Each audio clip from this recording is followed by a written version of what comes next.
Umid qilamanki, sog'-salomat yuribsiz buvijon. Qirolim. Anchadan beri uchrashmagan edik. Eshitishimcha o'sha qiz bosh oshpaz bo'lgan ekan. Shuning uchun bellashuv uyushtirdim. Birga tomosha qilasizmi? Eshitishimcha bu bellashuvni bosh oshpazning qo'li uchun qilyapsiz. Siz bu qizga shunchalik ahamiyat bergansizki,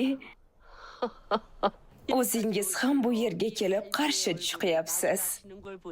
Birinchi bo'lib chiziqni siz bosib o'tyapsiz. U mening bosh oshpazim, ya'ni u mening odamim. U qilish kerak bo'lgan yagona ish g'olib bo'lish. Shunda hammasi joyiga tushadi. Vazirlar esa sizning qaroringizga qarshi chiqishdi.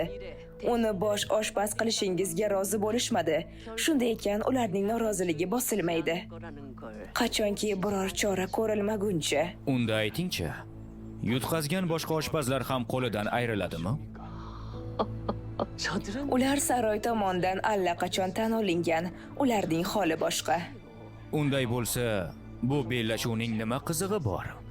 O'zingiz aytgandek, ularning qiladigani faqat g'alaba bo'lsa, qoidalar adolatli bo'lishi shart.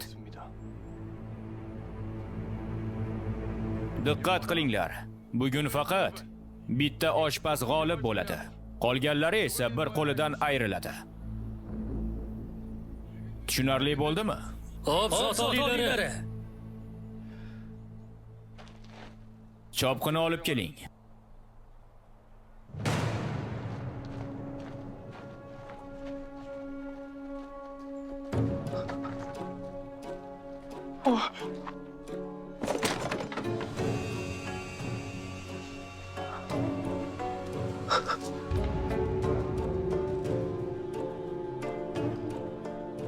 Endi rostdan ham uyga qaytishni xohlayman.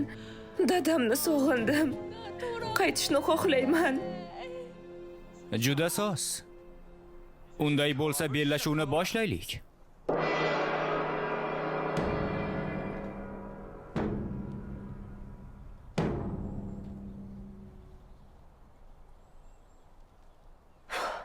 Endi boshqa yo'lim yo'q. Faqat o'zimni isbotlashim kerak. Iblis qizaloq. Agar rostdan kelajakdan kelgan bo'lsang, ularga ko'rsatib qo'y. Faqat o'zing tayyorlay oladigan taomni tayyorla. Va mana azizlarim, 3-qismni ham yakunlab oldik. Ushbu dorama Telegramdagi Minho TV tomonidan ovoz berildi. Ovoz berishda Elmurod, Nigora hamda Minho ishtirok etdi. Keyingi qismlarda ko'rishguncha. Bizni Telegramdan Minho _TV deb qidirib izlab topishingiz mumkin.